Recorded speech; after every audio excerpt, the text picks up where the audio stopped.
إن أعجبك الفيديو لا تنسى الإعجاب والاشتراك في القناة. Alors qu'est-ce qui peut expliquer une telle différence de réussite entre le Maroc et la France?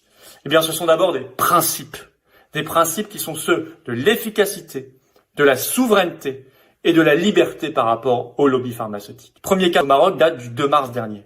Eh bien, figurez-vous que seulement 14 jours plus tard, le 16 mars, le Maroc ferme l'intégralité de ses écoles, collèges, lycées.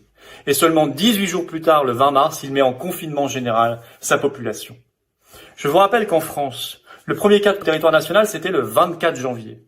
Et que 43 jours plus tard, le 7 mars, je suis sûr que vous vous en souvenez, le président Macron et son épouse Brigitte paradaient fièrement devant toutes les caméras de télévision du pays en montrant qu'ils se rendaient au théâtre à Paris. Et donc appeler les Français à continuer à vivre normalement et notamment à se rendre dans des lieux aussi bondés que les théâtres, alors même que l'épidémie était déjà en train de progresser de manière fulgurante dans notre pays.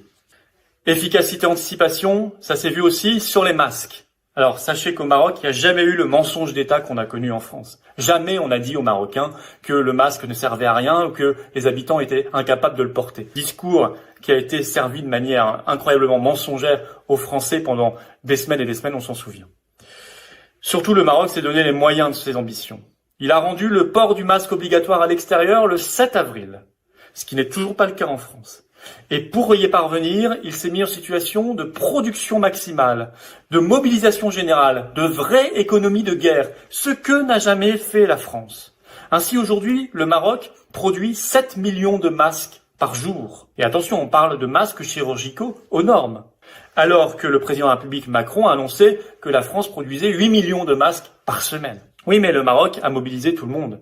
Il a mobilisé son artisanat, il a mobilisé son industrie. Aujourd'hui, vous avez 17 usines marocaines qui tournent nuit et jour pour fabriquer des masques. Et il prévoit d'arriver à une production journalière de 10 millions de masques.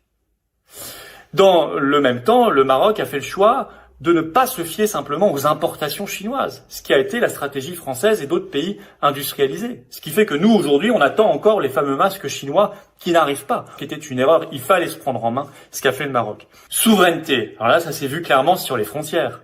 Dès les 15 premiers jours de son épidémie, le Maroc a fermé l'intégralité de ses frontières nationales.